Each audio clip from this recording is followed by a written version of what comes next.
Amazônica. Sejam muito bem-vindos ao 6º Seminário das Águas, uma iniciativa do Instituto Soca, em parceria com a Fundação Rede Amazônica e o Instituto Nacional de Pesquisas da Amazônia. Eu sou Débora Holanda e hoje estarei com vocês nesse bate-papo sobre ciência, tecnologia e inovação. O 6º Seminário das Águas é parte integrante da programação da 18ª Semana Nacional de Ciência e Tecnologia, que tem por tema, neste ano, a transversalidade da ciência, tecnologia e inovações para o planeta. E agora, a gente quer chamar também o senhor Tiago Terada, que irá discorrer sobre o tema Buscando Eficiência na Gestão dos Recursos Hídricos no Cenário Urbano. Também está associado à fala do Dr. Sávio, então, uma complementação. Por favor. Muito obrigada, senhor Tiago Terada. Fique à vontade.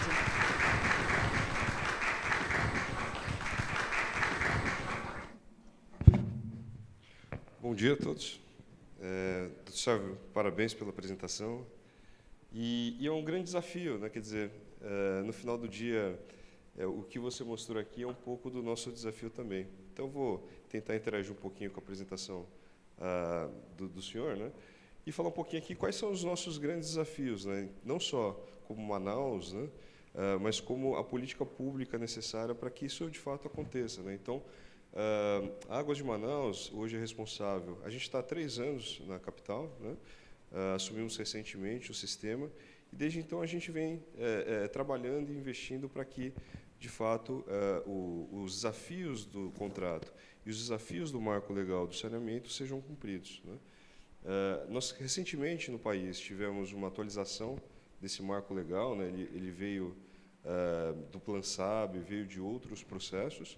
E aí, qual que foi a grande inovação em 2020 que trouxe para o saneamento, né? Foi a possibilidade de que todos os municípios, que são os titulares, possam ter metas, ou sejam obrigados a ter metas de universalização. Então, a gente já tinha como meta 2033, para que o serviço fosse universalizado, mas não tinha os meios, as políticas efetivas para que isso acontecesse. Então, houve aí uma mudança regulatória, um marco regulatório que trouxe essa necessidade de que todos os contratos tenham essas metas de concessão. Atrelado a isso, a gente também tem, até aqui a questão dos ODS, né? O Brasil é signatário dos Objetivos do Desenvolvimento Sustentável, né? O ODS 6, ODS em geral. Em específico, o ODS 6, né, que fala sobre água e saneamento, nós temos metas atreladas a esse ODS. Então, especificamente o 6A e o 6B falam da universalização da água e da universalização do saneamento, só que nesse caso até 2030, né? Então, existe aí também um arcabouço internacional falando sobre essa necessidade de se universalizar, né, o serviço. E aí um ponto importante, né, ele fala especialmente sobre as questões de vulnerabilidade, né? Então, no ODS, por exemplo, né, ele fala sobre a importância de se olhar para as mulheres, os mais vulneráveis, né, as crianças, dentro desse contexto. Basicamente, porque quando a gente olha esses ODS mais baixos, né, que é 1, 2, 3, 4, 5, 6, eles falam das questões estruturantes, né, ou seja, o que o mundo precisa fazer para que, de fato, a gente consiga avançar para os ODS intermediários ou mais altos, né? Ou seja, para ter uma cidade sustentável, é impossível fazer isso se eu não conseguir resolver um problema de saneamento básico.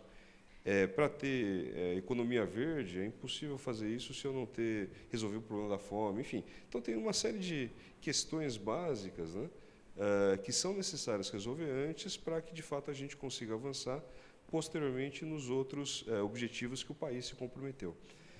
E aí, dentro desse ponto todo, está o contexto da água, né? Quais são os nossos desafios nesse sentido aqui na região amazônica? Primeiro, e o Dr. Sávio falou muito bem, né?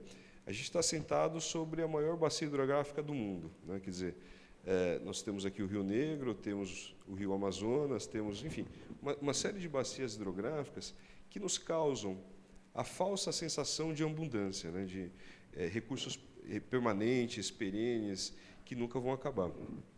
Isso também é um problema para a gente, né? A teoria da abundância nos diz aí que, quando o recurso é muito abundante, né, você perde as medidas de eficiência, né, porque o custo de transação é muito barato. Então, se você tem um recurso abundante, você não precisa se preocupar com eficiência, porque a transação desse recurso vai ser barata. Desculpa, só um minutinho aqui, desligando aqui.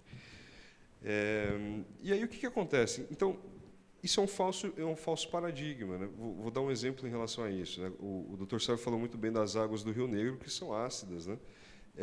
Quando a gente olha, por exemplo, o tratamento dessa água, para que a gente atinja os ditames da portaria, quer dizer, a água precisa ser, no final do dia, né? Sendo muito simplista, sem cor, sem cheiro e sem gosto, né? E potável, né? A água do Rio Negro ela é escura, né? Então, para a gente tirar essa cor, né, e deixar ela transparente, e para reduzir a acidez, vai uma grande carga de produtos químicos, né? Isso, em termos de custo, é praticamente parecido com o processo de dessalinização, que é um dos mais caros do país, né? Então, quando a gente olha essa abundância, fala, bom, está ali um rio gigante, né? Eu posso ter esse acesso a essa água permanentemente, mas muitas vezes a gente não percebe, né, que para tratar a água tem um custo muito grande, né? E Manaus, né, e outras cidades da região amazônica, eles têm, por causa disso, né, uma questão de desperdício muito forte, né? As pessoas elas não usam conscientemente, muitas vezes, né, o recurso. Isso faz com que, justamente por causa disso, né, você tenha índices de perdas muito grandes, não só em Manaus, como em outras regiões. O que a gente tem feito aqui para poder reduzir, né? Isso é um desafio não só nosso, mas é um desafio de todos, né? Por exemplo, quando a gente olha a expansão urbana da cidade, né, sobre os igarapés, né, dialogando um pouquinho com o que o professor Sábio falou, Manaus ela tem uma expansão urbana basicamente baseada em invasões, né, em ocupações irregulares recentes. E o que acontece a partir disso? Você não tem a infraestrutura necessária, planejada, para que você, de fato, possa ter lá 5, 10, 15 mil famílias, né? Então, é uma condição precária, às vezes, por exemplo, em palafitas, hip-raps, ou mesmo becos que se formam, né? Que você não tem acesso à água, não tem acesso à energia, não tem acesso ao tratamento de esgoto, mas você vai consumir isso de alguma outra maneira, porque é necessário para as condições humanas, né? E aí, a partir disso, o que acontece no entorno é que todo o entorno vai sofrer também por esse consumo desenfreado, ou por essa carga irregular que está sendo consumida do sistema. Então, para que isso se resolva, né, uma das grandes medidas que a gente tem implementado é, de fato, levar extensão de rede para palafitas, hip-raps e becos, né? A gente atingiu recentemente o marco de 100 quilômetros de rede, né, 100 mil metros de rede implementadas em palafitas, becos e hip-raps, atingindo aí aproximadamente 30 mil famílias, né, que não tinham acesso, moravam em condições que usavam a água de maneira irregular e agora passam a ser clientes da concessionária. O grande efeito disso, no final do dia, além da questão da dignidade, né, que é poder, de fato, ter... Muita gente não tomava banho de chuveiro, agora toma. A gente fez um processo recente no Parque das Tribos, aqui na região do Tarumã, em que eles mostraram para a gente, são 800 famílias de origem indígena, e mostraram para a gente como é que eles acessavam a água, né? Era um poço cacimbão amazônico, eles desciam uma ribanceira, né, e subiam com uma lata na cabeça. Você olhava a lata, o poço aberto, você via as larvas de mosquito, você via lá todas as doenças que estavam associadas a isso, fora, obviamente, né, o acesso. Quer dizer, eu levando uma lata na cabeça, eu não conseguia, eu usava esse tempo para fazer esse percurso e não tinha possibilidade de fazer outras atividades. Então, ter água na torneira da sua casa, além de dignidade, né, é também uma medida econômica, quer dizer, eu vou ter tempo para poder me dedicar a outras fontes de renda e assim por diante. Isso mudou muito a realidade daquela região, né? Então, tem essas pessoas por trás disso. E aí, dentro desse processo de levar rede para essas palafitas, hip-raps, né, a gente conseguiu já reduzir, obviamente, com outras intervenções tecnológicas, né, de eficiência, com inversores em rede, com setorização, em aproximadamente 20 pontos percentuais a perda de água da cidade. Ou seja, a gente assumiu ela com 74% e hoje ela já está aproximadamente 55% em relação a perdas, né? Estamos quase aí atingindo um patamar médio nacional que está na faixa dos 50%, né? Então, Manaus está caminhando para que atinja esses patamares e depois ganhe escalas de eficiência. Por exemplo, nos últimos 3 anos, nós conseguimos avançar praticamente dobrar a rede de cobertura de esgoto, né? Então, nós tínhamos aproximadamente 12% e hoje nós já estamos com 26%, né? E metas de chegar, e essas metas de concessão que eu estava comentando, que o Brasil, né, tem, as nossas metas são, até nos próximos 4 anos, a 2025, a gente deve chegar em 50%, 45% a 50% de cobertura, e até 2030 a gente vai chegar em 80%, né? E depois os 10% restantes estão um pouco mais distribuídos. Mas isso vai fazer com que o sistema sanitário de Manaus atinja outro patamar. Qual que vai ser o grande desafio a partir de então, né? Isso é parte de uma política pública, é parte de um projeto muito mais amplo. Não adianta só fazer a infraestrutura. É necessário que aconteça a interligação dessas residências, dessas casas, ao sistema de esgotamento sanitário.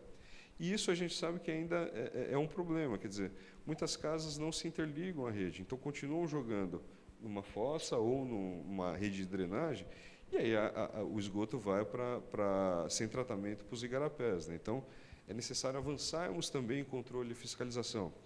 Um outro ponto importante é a questão dos resíduos, né? Então, existe um processo de educação ambiental que é importante, né, que as partes aqui colaboram efetivamente com isso, e existe também uma política, de fato, de ter um processo mais efetivo, mais amplo, cada vez mais, né, e acompanhando as tendências mundiais. Então, se a gente olhar, por exemplo, a Europa,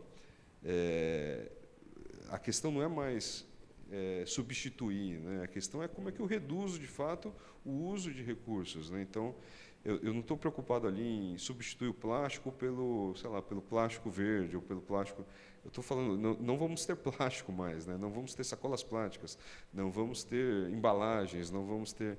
Então, a gente precisa também caminhar para um outro patamar nessa discussão, né? E isso tudo é parte importante em que a sociedade, as instituições públicas e as empresas tomem seu assento e de fato consigam discutir e avançar para que esse cenário, né, que todo mundo deseja, que é poder no Igarapé do Bolívia novamente a gente nadar, né, aconteça, se não ano que vem, mas daqui a 5, 10 anos a gente tenha de fato aí um projeto, uma política para que isso seja possível daqui a pouco tempo. Então, resumindo aqui, né, existem diversas medidas de eficiência que estão sendo implementadas na cidade, né? A gente convido todos a conhecerem o nosso centro de controle operacional, as operações, como é que é feito o tratamento, né? Vocês vão ver que muita tecnologia está sendo aplicada no processo de tratamento de água e que é muito dinâmico, é muito interessante, justamente para mostrar essa quantidade, esse volume de água que é tratada por segundo, né? A gente trata mais ou menos 10 mil litros de água por segundo para abastecer a cidade. Então, fica o convite, estão todos convidados nesse sentido. E mais do que isso, né, quer dizer, a gente é uma parte dentro desse projeto, né? A concessão, ou seja, a empresa Águas de Manaus é parte nesse projeto, mas é um projeto muito mais amplo, que envolve políticas públicas efetivas, educação ambiental da sociedade, enfim, tem partes de todos para que a gente atinja esse bem comum, que é poder... Vou representar o bem comum como nadar de novo no Igarapé do Bolívia, né? Muito obrigado. Muito obrigada, Tiago, pelo seu esclarecimento, que possamos voltar a tomar banho no Igarapé da Bolívia, né? Quem sabe no Mindu, e aproveitar essa deixa do que você falou, e o próprio Consciência Limpa fala sobre essa integração, né? Então, na verdade, somos todos parte de um todo, né? Na verdade, a gente olha para essa questão hídrica e entende que passamos por questões de saneamento, questões de erradicação de fome e toda essa parte dos ODS, né? Para a gente chegar aqui no 14, que é a parte das águas, né, da preservação das águas, a gente precisa passar por todos os outros. Então, realmente, é um grande ecossistema onde cada um precisa fazer a sua parte para que as coisas aconteçam, né? Aproveitando a palestra dos dois, eu quero colocar aqui 2 perguntas que chegaram para a gente. Então, vou começar para o doutor Sávio, que é possível recuperar os igarapés de Manaus, a exemplo do Rio Sena, em Paris? Em caso positivo, quantos anos seriam necessários? Difícil essa pergunta? Quer um tempo para pensar ou não? Deixa eu pegar aqui o microfone para o senhor, só um minutinho.